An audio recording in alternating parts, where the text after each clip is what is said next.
Wonderful. Thank you so much for that lovely introduction. I don't think I've had such a long introduction before in any of my talks, so thank you. And thank you to the library, everybody that was involved, for helping put this together. And thank you to the audience for spending what is actually a sunny day outside here inside the library listening to this talk. So I just want to say a little bit about my background and in relation to the book as I start.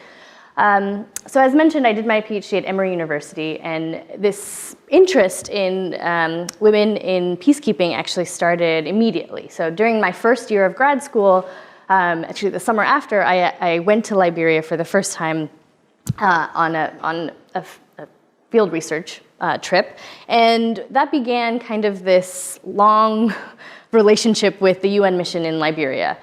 So I got to spend kind of embedded within the mission that summer, and then subsequently through a number of visits, I spent a lot of time with the mission, and then also with the security sector organizations within the country. So I think since 2012, I've been to Liberia maybe something like 15 times plus. So that kind of spurred a lot of interest in the idea of peacekeeping, and especially in trying to understand the role of gender within peacekeeping operations. So I want to contextualize the book within some of the world events that were happening. Now, it's a little hard giving this presentation in the year 2017, because we started writing this book in 2013 when there was a different kind of trajectory that was happening in world events. So I'm going to ask you to remember go back about 2 years in time, when President Obama was actually the president, and we were headed on a trajectory of actually having women's rights and gender equality become a key part of our foreign policy. So starting in 2008, when Hillary Clinton became the Secretary of State, she enacted something called the Hillary Doctrine, right here. And it stems back to her idea and her kind of really her values, starting back from when she was actually the First Lady. And here, this is a picture of her in 1995 at the Beijing conference, which was kind of a key conference for women's rights in 1995. And she famously said, "Women's rights are human rights, and human rights are women's rights once and for all."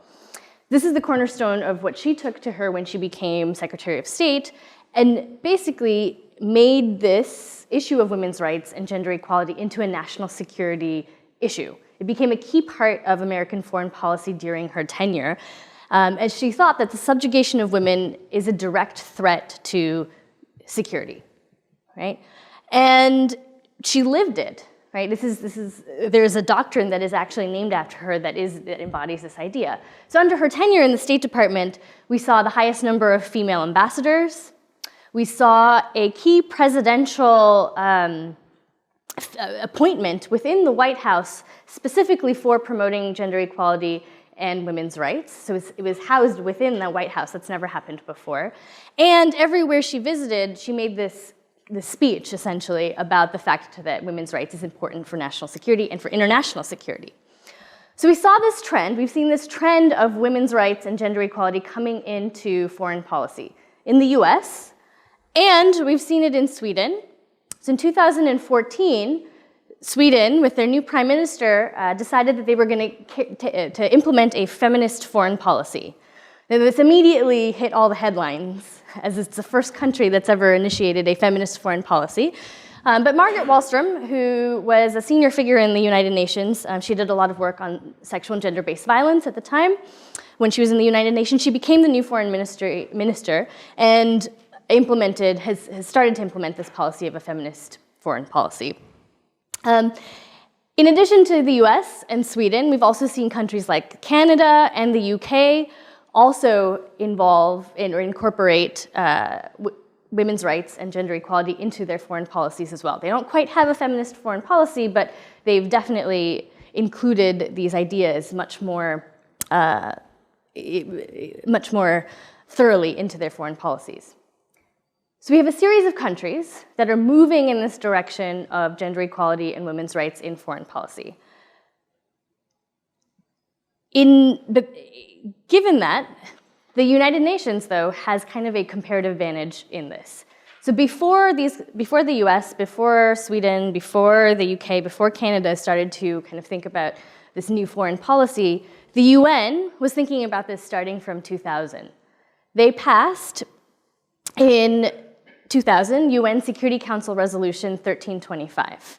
A Security Council resolution, if you don't know, is something that the UN passes that it's not necessarily international law, but it's a mandate to prioritize these kinds of issues, to prioritize whatever is in the mandate. So you need a resolution for every peacekeeping operation. You need a resolution for any kind of action that the United Nations is going to take. Resolutions also include new international norms, so things like civilian protection, in this case, women, peace, and security, or gender equality. And this is the very first time in 2000 that we see gender equality and women's rights being institutionalized in this form. So this is the very first resolution on women's rights or gender equality that was ever passed. So almost 2 decades have passed with gender equality supposedly being at the forefront of the UN's goals, right, when it comes to peace and security. So the question that I ask in the book, right, or we ask in the book, is to what extent have these peacekeeping missions achieved gender equality in operations and been vehicles for promoting gender equality in post-conflict states, given that they've had 20 years of time, basically, to enact these, right? So the US, the UK, Canada, and Sweden are new to this, but the UN is not new to this. So the book is trying to explore this idea, given that the UN should have advanced further. So let me just step back and talk a little bit about peacekeeping missions in general. So this is a map of all of the operations to date. I just get a sense of an idea. How many of you know what peacekeeping missions are in general? Yeah, okay, so let me step back. So as you know, the UN does not have a standing military or police force, right? That means that whenever there's a conflict around the world, or more importantly, whenever there's a negotiated settlement for a conflict to come to an end, it often calls for a peacekeeping mission, which is basically a third party, the UN, that comes in and observes the provisions of the peace negotiation. They monitor and make sure that both sides are abiding by the peace agreement and are observing both sides to make sure that they're not violating the peace agreement, and they help with the implementation of the peace agreement. So they'll actually help the country, have a new round of elections. They'll help the country develop their security sector. They'll help their country do all kinds of things that are in the mandate. And so peacekeeping missions are composed of military soldiers, police officers, and civilians, right? Now, the UN doesn't have a standing military or a police force like I mentioned, so they require contributions from countries from all over the world to make up the military contingents and to make up the police forces that go to these countries where there's a mission. So they'll send out a call every year when there's a new resolution that's passed, or if there's a resolution that is renewed, they'll send a call to all countries in the world asking for contributions. So they'll ask, can you send us some soldiers? Can you send us some police officers, right? And then each country then decides to allocate soldiers and police officers. And that is what composes these peacekeeping missions. Right? So currently we have peacekeeping missions in Mali, which is the most recent one. It started around 2014. And then we have some very old ones, like in Lebanon and India and Pakistan, that have been there since 1948. In Lebanon since 1948, in India and Pakistan until the 1970s. Cyprus, they've been there since the 1970s. We have South Sudan, the Democratic Republic of Congo, Liberia. The Liberian mission is drawing down in March completely. Right, so it kind of gives you a sense of the distribution. Now, I mentioned, right, that peacekeeping missions call for contributions from countries around the world. So here is a list of the top contributing countries, so the countries that contribute the most amount of soldiers to peacekeeping missions. So from December 2017. We have Ethiopia, Bangladesh, India, Rwanda, Pakistan, Nepal, Egypt, Senegal, Indonesia, and Ghana as the top 10 contributors. Okay, if you're interested in that list going further down, here's the list going down to, I don't know if there's the top 30 or so there. You may notice some interesting things from this list. Does anybody have noticed anything interesting about this list at all?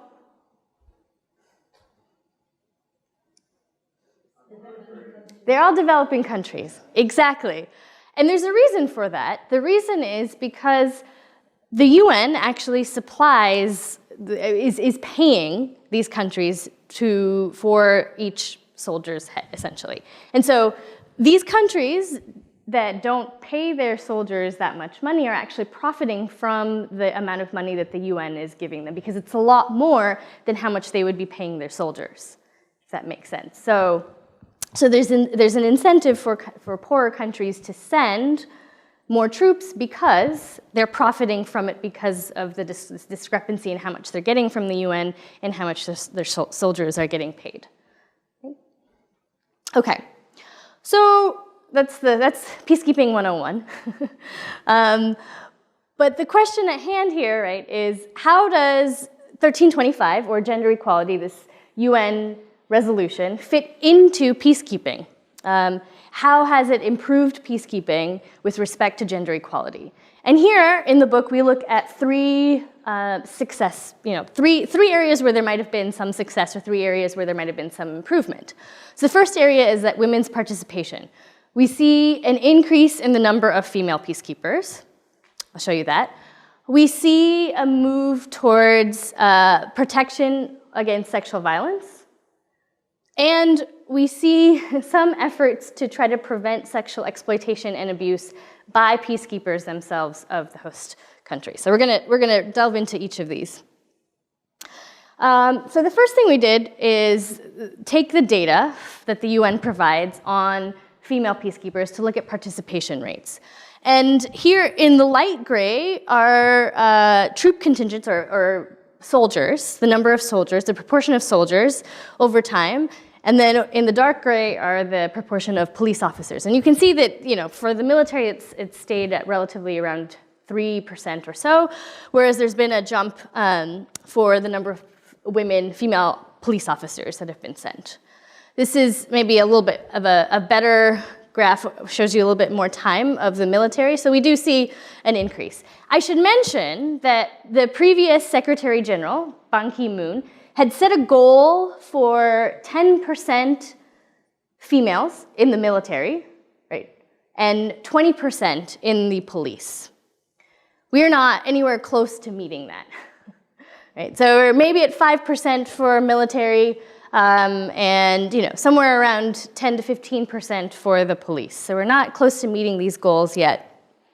If you want to look at this by the mission, so the proportion of women in each mission, there's two missions, maybe Nepal and Cyprus, that have reached close to 10%. They had about 7% females in their mission. Okay. I want to draw your attention to the fact that this might be a success story because of this little tidbit up here. So this is a poster that the UN likes to send out. It's kind of a propaganda piece about women, peace and security, and peacekeeping. But what's striking here is that they say that between 1957 and 1989, 32 years, so Cold War, during the Cold War, there were only 20 uniformed women that served at all, in total. So 20 women in that 32 time span, 32 years. Right? So if we're comparing this time period, we can definitely think that there's been an improvement in women's participation, right? So that's a success story. There's a few other things that I want to point out in this graph that I think are important. Another one here is this thing says, the presence of female peacekeepers. So what the UN has done is actually try to find justification for why it's important to include females in peacekeeping missions. And they say it helps to reduce conflict and confrontation, that it provides a greater sense of security to women and children, that it improves access and support for local women, and that it makes peacekeepers more approachable to women, right? This is going to come, we're going to return back to this, but just remember and think about the fact that there's this need to justify having women in peacekeeping missions. We're going to come back to that. The other thing I want to highlight is this innovation that has happened starting in 2007. The UN deployed all female units to Liberia. So in 2007, the Indian contingent deployed a contingent of police officers. It's called a formed police unit, but they were all women, right? And they deployed them to Liberia, and it was this big splashy headline everywhere. The New York Times covered it, the Washington Post, because it's kind of not every day that you see an all-female unit being deployed to keep the peace, right? And so the Bangladesh followed suit and sent all-female units to Haiti and the DRC as well. We're going to come back to this point. But this is a nice piece of propaganda that the UN puts out there about the importance of female peacekeepers. Okay, so let's actually look at the numbers of female peacekeepers from December in 2017. So I showed you, right, these are the top 10 contributing countries. And you can see that they don't perform that well at all when it comes to sending female contributions. If we put them in order, Ghana is the only one that is meeting this requirement of 10%. Right? These other, Ethiopia is close, Rwanda, there's a big jump between Ethiopia and Rwanda, and then these other countries aren't even nearly close to reaching this goal. Right? Okay, so women's participation, there's been some improvement, right? We go from 20 female peacekeepers to at least some increase of females within peacekeeping missions, right? So the next topic was sexual violence. Do peacekeeping missions help with improving the condition of women that have experienced wartime sexual violence as a result of the conflict? And here, the key thing to think about is, right, there's a lot of conflicts in the world where people in those conflicts have experienced wartime sexual violence. So are peacekeeping missions actually going to those places where there's higher levels of wartime sexual violence? That's the first question. Right? Peacekeepers can't do anything if they're not even being deployed to those places where there's wartime sexual violence. And so we looked at the data on this and found that, yes, there's some good news. Peacekeeping missions are actually going to, and spending more time in places where there's massive levels of sexual violence. Right? So, and I put this picture up here just to highlight the fact that actually, so that resolution that I mentioned, 1325, was the first resolution on women, peace, and security, or on gender equality, women's rights, at the UN Security Council level. Since then, there's been about 7 resolutions dealing with women, peace, and security, right? So that was the first one. So you've seen now 7 or 8. And interestingly, they all mostly talk about protecting women from sexual violence. So they've narrowed the agenda from this broad idea of women, peace, and security, women's participation, conflict prevention, to just kind of focusing on sexual violence, on wartime sexual violence. And I don't think that has something to do with the fact that Angelina Jolie got involved on this issue, she did hold a summit in 2013 with the former minister in the UK, William Hague. There was another big splashy conference on ending sexual violence, ending wartime sexual violence. So, there's some movement on this issue as well, but the good news really is that peacekeeping missions are actually going to the places where we see wartime sexual violence. Okay, so what about sexual exploitation and abuse committed by peacekeepers? Now, how many of you have seen the movie, oh gosh, I'm drawing a blank on it. I'm drawing a blank on the name of the movie. The Whistleblower, there we go. Has anybody seen the movie The Whistleblower? Yes, so The Whistleblower is a true story of a American female police officer who was deployed to Bosnia in the 1990s and was a whistleblower and uncovered a trafficking scandal that UN peacekeepers were involved in. They were involved in actually trafficking young girls in Bosnia.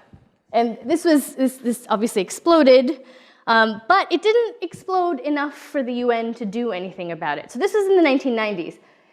In 2007 is the first time that we see that the UN actually does something about the problem because of another scandal in 2006 in the Democratic Republic of the Congo, where UN peacekeepers were again involved in some horrendous examples of sexually exploiting and abusing young girls.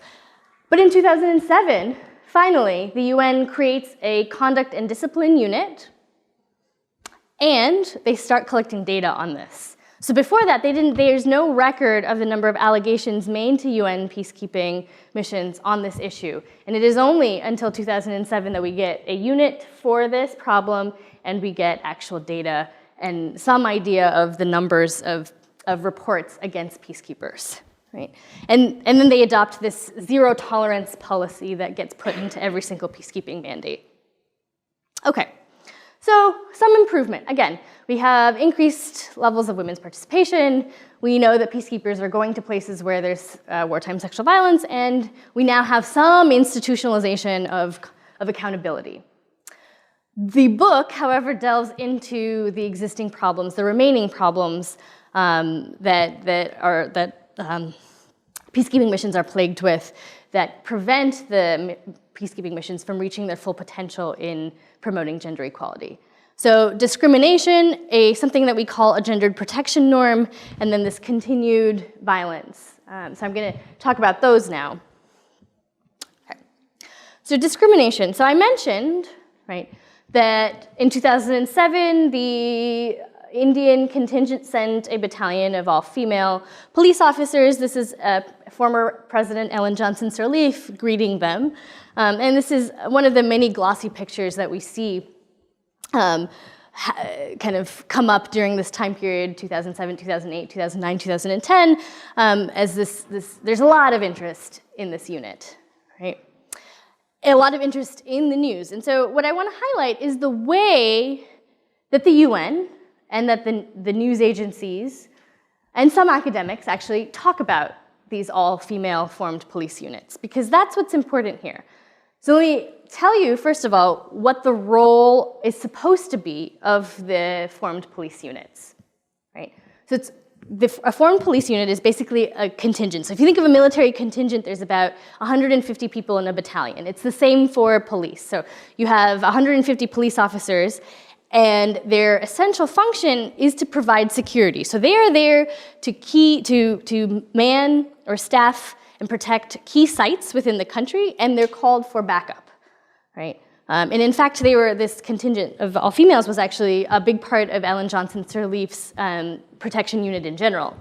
And so remember here, their key job is security and protection. But if you look at the way that the UN and the news describes this unit, the things that they laud and bring up are not about security and protection, right? So if you read this here, so you say, according to Jixon Sargar, the principal of Victory Chapel School, the Indian peacekeeping contingent provides the children with medication, lessons on using computers, and Indian dance and self-defense. In addition, the principal believes that the Indian women have brought a much more important message to children. Right? So what's it focusing on here? It's focusing on the fact that the women, provided medication, that they taught them Indian dance and self-defense. It's not focusing on the fact that they did a good job providing security and protected the president, which is what their function and role is. Right? It's drawing on these gendered ideas of what women are supposed to do instead of what they're actually meant to do in that role. Right? So this description is highly gendered. And that's problematic because we're not giving credit to women for doing the job that they're supposed to be doing. Right? All right, so here's another example. So this is actually from the New York Times. It's not about the all-female police units, but it's talking about something that they think that females are responsible for. So if you read this, it says, the softer approach is critical in Liberia. In 2004, a UN report criticized peacekeepers in Liberia, the Democratic Republic of the Congo, and Haiti for the sexual abuse of young women by trading food and money for sex. In 2005, 47 peacekeepers were accused of sexual abuse in Liberia, compared with 18 peacekeepers who were accused last year, according to the UN mission. This is the key part. Top UN officials credit the arrival of women for helping improve behavior. So let's take a step back here and think about this. So what this is saying is that it's not the job of the men who are there to stop themselves from engaging in this behavior, but actually it's the job of the female peacekeepers to police the behavior of everybody else, right, of the men. And that's problematic, right? Because one, that's not the job that women are sent there for. More importantly, it actually sets up women to fail, because there's no way that they're going to be able to control the behavior of the men in the contingents. And in fact, it's harmful for their career to do so, because they're often in low-level positions and don't want to be whistleblowers because that's the end of their career. And so this language really makes it difficult for women to be recognized for just being there like everybody else, right? They have these added expectations. So if you remember those justifications from the beginning that I mentioned, again, there's this need to justify women's presence and observe that or actually prove that they need to be there for some reason, which then, again, might set them up for failure, but you don't see the same kind of justification for having men or male peacekeepers, right? So this is the type of discrimination we're talking about that could hamper career progression and leads to a whole host of problems. Okay, so the next problem is something that we call gendered protection norm. And this has to do with the idea that even though women are in the military and in police forces, so very security-oriented or masculine-dominated professions, there's still this idea that women need to be protected, that runs strongly through this institution. And so what we did was we didn't just look at the numbers of female peacekeepers, but we actually also looked at where they were deployed, right? And what we found was that female peacekeepers tend to be deployed to the safest missions, right? So if we take a look at this, the Nepal and Cyprus, right, where there's the highest number of female peacekeepers, now those could almost be considered vacation spots, right? And so we looked at when we looked at dangerousness or riskiness, we looked at kind of three different things. One, places where there were higher levels of sexual violence or violence against women, right? So you would think that if there's a gender protection norm, the contingents wouldn't send women to places where they thought those women would be at risk to violence against them. We looked at lower income countries, and then we also looked at peacekeeping deaths, so places where more peacekeepers died. And all across the board, we found that women were less likely to be sent to those dangerous places, right?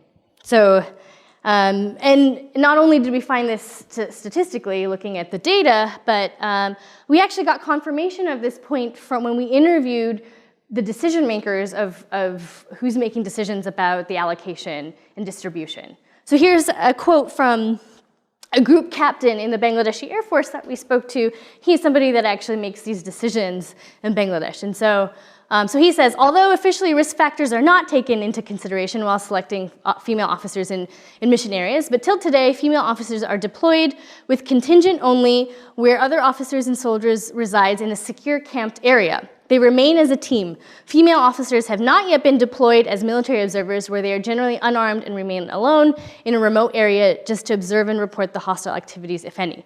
Definitely, safety, security, and cultural factors are taken into consideration while selecting female officers for mission areas. I have seen in 2 mission areas like East Timor and DR Congo, other countries are also taking risk factors into consideration. They also deploy female officers or female soldiers with contingents only. So you can see that they're thinking about the safety of women when they're thinking about deployments. So we see this at the global level, right, in deployments in general, but we also see the same thing that is happening within peacekeeping missions themselves, right? So I had a chance to interview formally about 50 female peacekeepers and male peacekeepers, and across the board, it didn't matter what country they came from, the complaint that I heard the most was that they were confined to their space, right? That they couldn't leave the base, that they couldn't interact with people in the community, and that they couldn't interact with other female peacekeepers. I did not hear this complaint amongst the men, right? So to give you kind of an extreme idea, the biggest problem is, so this is from a woman from a Jordanian contingent. The biggest problem is the restriction on women. We don't see anything here because we cannot leave the base. We want just an exchange in culture and thought. We came here to know people from other countries, not just about us. More alarmingly, from somebody from Nigeria, we want to go home now. We have no freedom. We are in the cage. We don't make friends, right? So this is a problem on two levels. One, it's an accessibility issue. Men are more likely to have access to vehicles and be able to leave the base. Women don't have that access. But also culturally, right, women are prevented from leaving and going out alone. Okay, so this is not just a book about problems. We did think a lot about solutions. And that's actually what the name of the book is, Equal Opportunity Peacekeeping. That's the kind of peacekeeping that we're advocating for. And the key takeaway for if we're trying to think about increasing women's participation and about getting rid of this gender norm and decreasing discrimination is that we argue that what matters most is the culture of the military institution or the police institution from contributing countries, right? So, and we look at this country at the country level. So what matters is the level of gender equality in the country, but really the level of gender equality or the type of gender equality within the military and police institutions of the contributing country, right, itself. And so, I mean, just looking at it statistically, what we found was that the better countries performed on gender equality, different measures of gender equality, the more likely they were to send peacekeepers, female peacekeepers, to missions. Right? We'll come back to this point at the end. Okay, so the third problem is this continued issue of sexual exploitation and abuse, harassment, and violence. I feel like every, I don't know, 6 months or so, there's some kind of a news report that comes out like this, right? The UN peacekeepers accused of raping civilians. And like I mentioned, starting in 2007, that's when they started collecting data on this. Again, these are reports, right, of people that could actually bring their case to the UN. So this is massively underreported. I am happy if in the Q&A people want to know what this process looks like. Unfortunately, I know somebody that had to go through it. So I know there's so many problems, and there's no doubt in my mind that this is a massive undercount of what's actually going on. Just because it is so incredibly difficult to actually report something that happened to you against a UN peacekeeper. Okay, I put this here because I want to make a distinction between sexual exploitation and sexual abuse. Right? Sexual abuse refers to sexual assault or rape, according to the UN. Sexual exploitation is more along the lines of transactional sex because of the unequal power dimensions that exist. And this is a piece that I co-authored where we did a representative survey in Monrovia, Liberia, and what we found was that the onset of the peacekeeping mission, which happened in 2003, right here, led to a massive spike, right, so jump from here to there, of the number of women aged 14 and 18 that engaged in their first transactional sex, right? So UN peacekeepers lead to an increase in adolescent girls resorting to transactional sex. Right? It increases the number of 14 and 18-year-olds that would otherwise not engage in that kind of activity. Right? This is sexual exploitation, by the way. Okay, now there's been another policy improvement by the UN when it comes to accountability.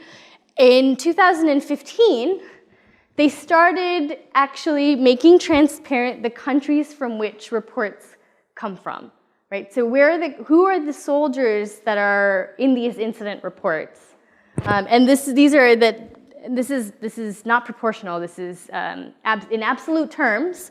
The DRC, the Republic of Congo, Morocco, South Africa, Burundi, Gabon, and Niger are the top perpetrating countries. So there's not much data on this yet, so take this with a grain of salt.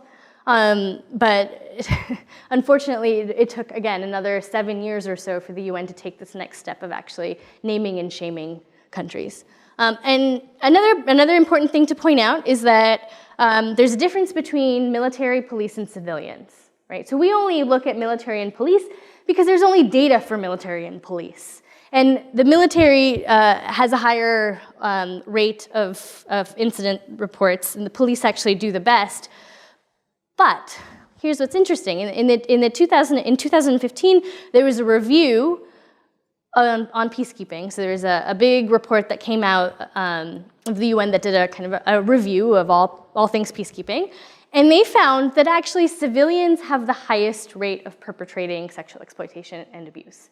So more so than the military and more so than the police, it's actually the civilians that are perpetrating more of this exploitation and abuse.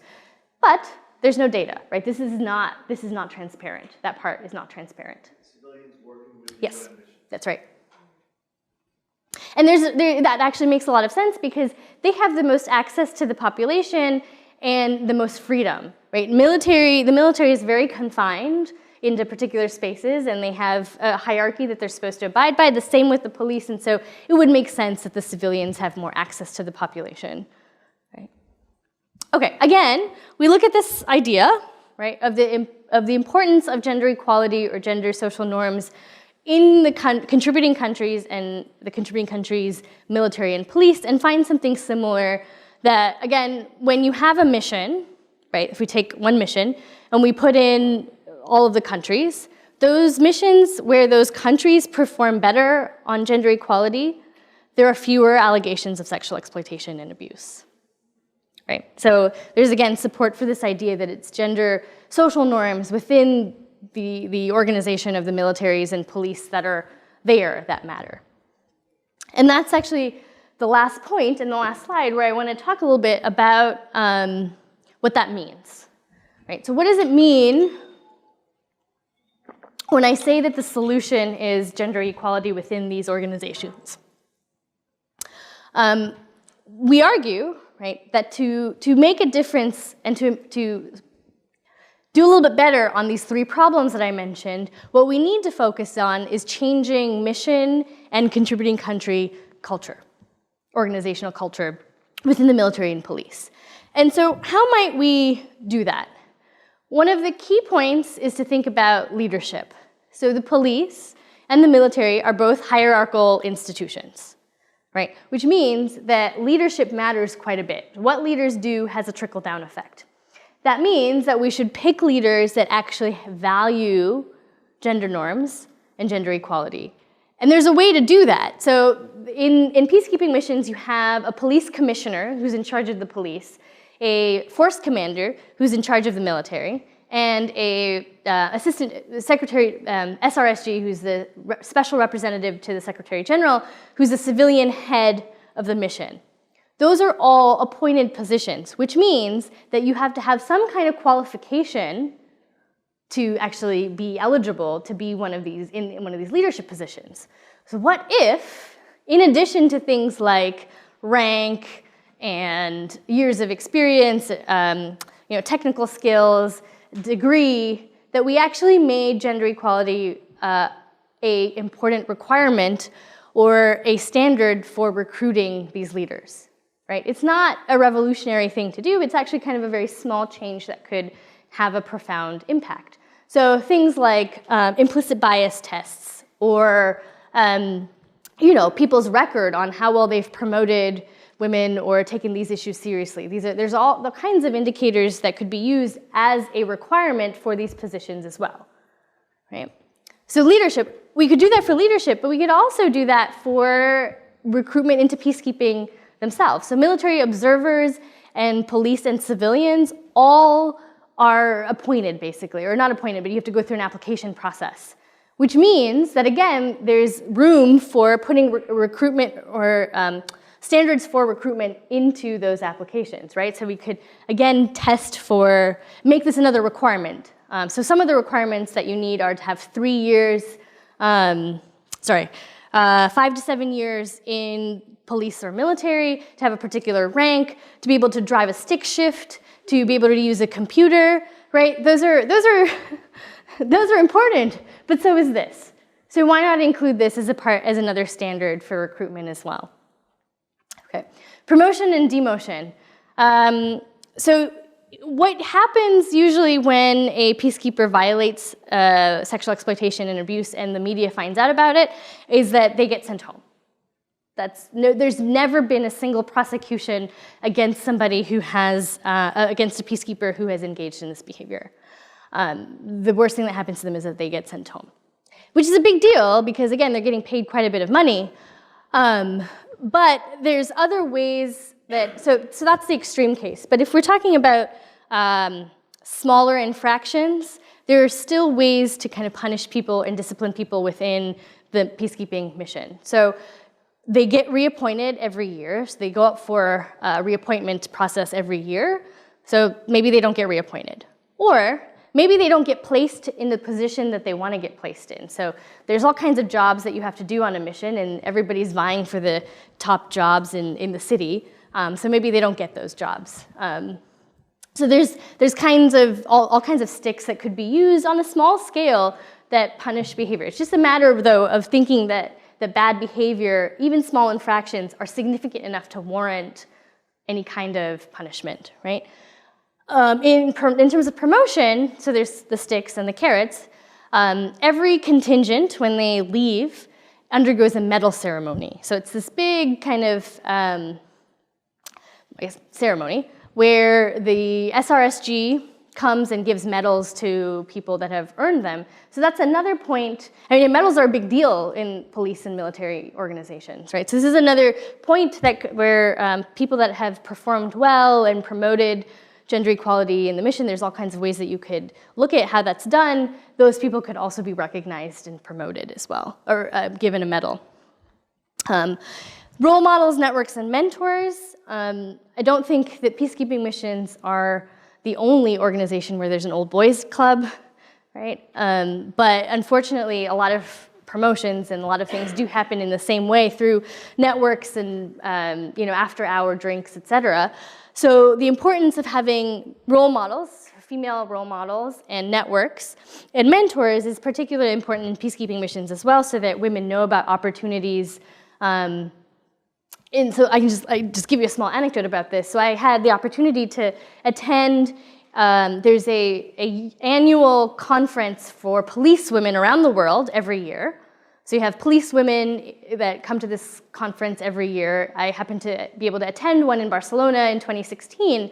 And I was a part of the UN booth, UN policing booth, where I was invited to give a talk there. And so I was actually at the booth pretty much the whole time, and they were actually trying to give information to all these female police officers about the fact that they could join UN missions. 50%, and we actually did a survey, so it is actually 50%.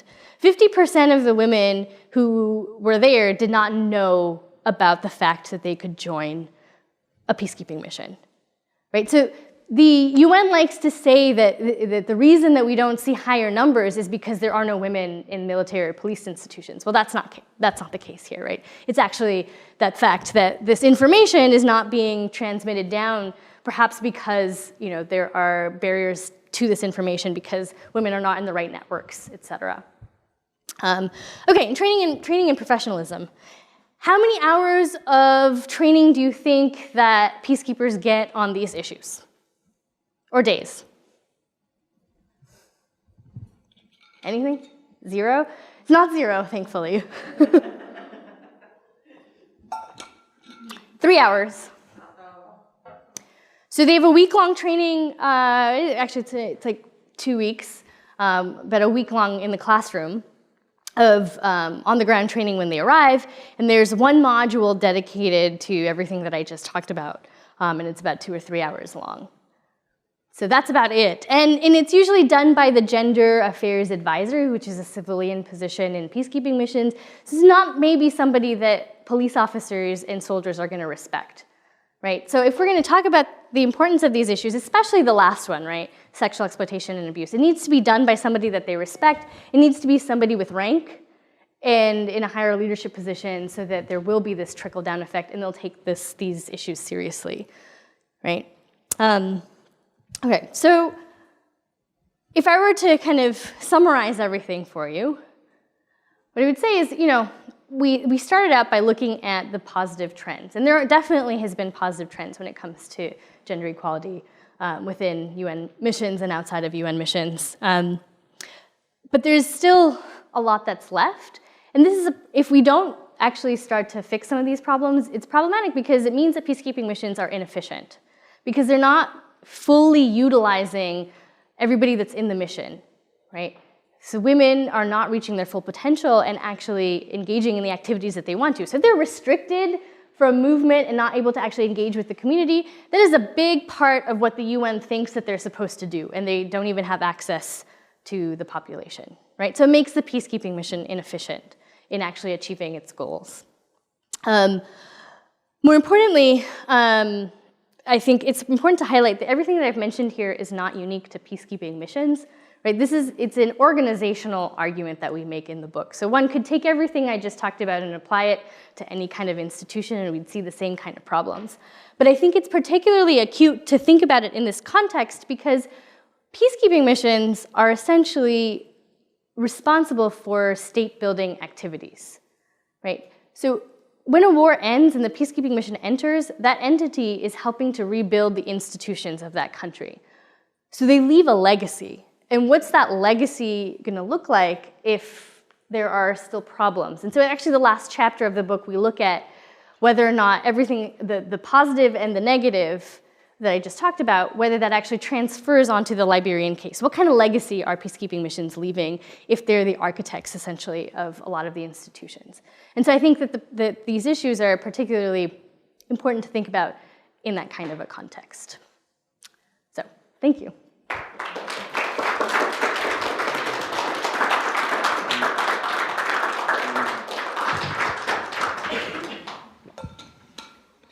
Yeah, any questions?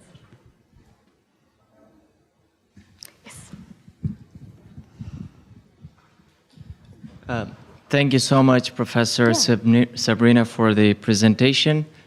This is Jahan, a student of political science from SUNY Cortland. I came here precisely for this event. Oh. So I have two questions, and I would be glad to hear from you about that. In the resolution 1325, is there any reference to peace building and the woman role in peace building? Mm-hmm.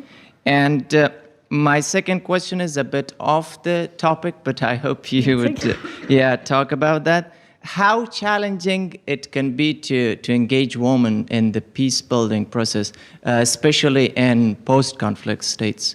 And Afghanistan is one of them, so that's why I'm kind of interested to hear about that. Thank you so much. That's great. Yes, so UN Security Council Resolution 1325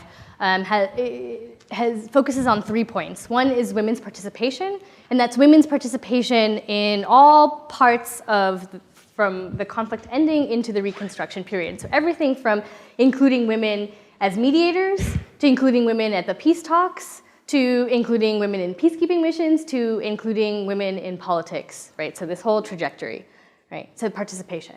It also talks about protection. So this is the idea of protecting women from sexual violence that we have seen. That's the part that's actually really gotten adopted by the UN through these subsequent resolutions. And then prevention is the third pillar, which is actually about conflict prevention. It's not necessarily specifically related to gender, but the architects of 1325, and this is a whole group of women's organizations that came together to lobby for this in the 1990s, starting from the Beijing 1995 platform. It started from there, where you saw that picture of Hillary Clinton. You bring up a really good point about the fact that not all conflict zones are the same. And the fact that sometimes you see peace-building initiatives that begin in the midst of conflict, so not even when a conflict has ended. And that is definitely what we see in Afghanistan and Iraq, where there was actually still ongoing conflict when we were still trying to peace build, essentially, right? And unfortunately, some of the reforms that were implemented, so in particular, there is a big push to include women in parliament and also include women in the security sector. And a lot of that, there was a lot of backlash in Afghanistan. And so there was a series of murders of female police officers in 2014 and 2015 as kind of retribution murders that women shouldn't be in these positions, et cetera. And so it's a challenge. And so I think it's extremely difficult to engage in state building or peace, really state building, if a conflict hasn't ended, right? If we don't see peace. And there, right, it's important to get peace. We would argue, 1325 would argue that you need women at the table. And oftentimes in the peace negotiations, that's not often the case. So Colombia, most recently, we've seen a drastic improvement. So women were very much involved in bringing peace between the FARC and the Colombian government. But in a place like Afghanistan, that was much harder, as well as in Iraq. So, yeah, sorry, I lost my train of thought there. Yep. Hi, Professor Karim. First of all, Hi. Thank you again for giving this talk today. I was just wondering if you could talk a little bit more about the process of actually reporting sexual assault against peacekeepers to the UN, and like what that's like for the victim. And Absolutely, yeah. Like I said, I unfortunately witnessed this firsthand. So if you can imagine, and so the person that this happened to was actually a researcher, European. And so just think about the process that she had to go through, and then we're going to think about what that looks like for a Liberian person, right? This happened in Liberia. So she was assaulted by a peacekeeper at a party, and basically was drugged and assaulted, and then woke up in some strange place. And she didn't even, so she's a researcher, she didn't know who to contact, first of all, right? So it so happened that she and I were going to meet the next day to talk about her research, and then she told me what happened. I knew what to do, right? Because I study this, and even then I didn't necessarily know exactly who to contact, so I was emailing everybody that I knew asking who's the right point of contact, and then I was able to find the right point of contact. And in the meantime, she and I went together to the National Police to file a report there, because you need that as well, to demonstrate that you actually reported it in the country. And then we went to the UN office together, because they actually also wanted my statement. And there were no Liberians in that office. There were investigators from different countries. And they basically sit down with the person and ask for a complete statement, and they even have, they put together this kind of, the lineups that you do with people, so they did a lineup of faces of peacekeepers and to make sure that she could identify the person, but who knows if you could actually identify the person, right? And then to make sure she was telling the truth, basically.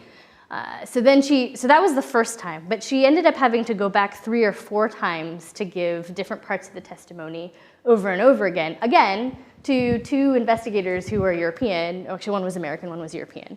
And then they started a case file after that. So I've been following up with her, and so what they do then is that they investigate the case, but then they send it to that country. Right, because then it becomes an investigation that country carries out. It no longer is the UN, because they don't have jurisdiction to do anything to that person. The country that sponsored the mission where the soldier came from. And so then again, they didn't take what the UN gave them. They started the investigation from scratch. So then they asked her if she would, go through this whole process again in that, or corresponding with people in that country. Right. So that's the process. Now you can imagine what it's like for somebody who's 15 years old, who's Liberian, who has no access to any way to report. It's nearly impossible.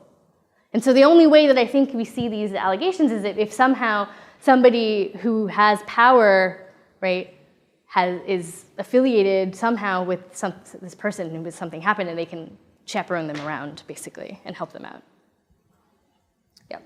One more question? Yeah. So, given the difficulty of, thank you. Given the difficulty of getting that kind of information, what other sources of information are available for formulating the criteria that will then contribute to these solutions? So how do you know if someone is a good leader on these dimensions, or should be promoted or demoted if it's so difficult at that basic level to get the charges made? So when I was talking about actual charges against sexual exploitation and abuse, I think that that's like the extreme case of an infraction. But I'm talking about even small things like blatant discrimination, right? So these smaller infractions that everybody observes. So let me give you an example. So one of my, actually somebody that I became close to and that was interviewed in the book, she was the top female from Nigeria at the time, so she's the highest ranking female, and she was transferred over to the Civil Military Division, which is the division that goes out and does community projects. And she was under an American colonel, and in front of me and in front of everybody, he spent pretty much every interaction with her putting her down, embarrassing her. She wasn't the best person to use the computer, but instead of being a mentor, he would make her do tasks that he knew she couldn't do to embarrass her in front of everybody else.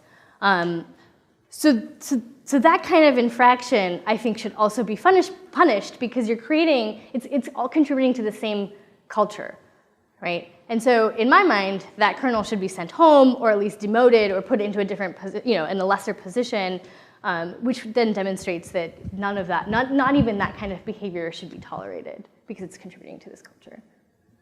Yep. So the UN can send them home, even if another Catholic student That's right. get there. Mm-hmm. You still have that overall. That's right. But we don't, the UN doesn't value, right, that kind of interaction. They don't think that that's a problem yet. Really, what institution thinks that that's a problem? But,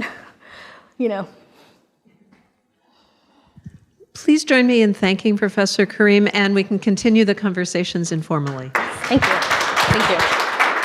Thank you very much.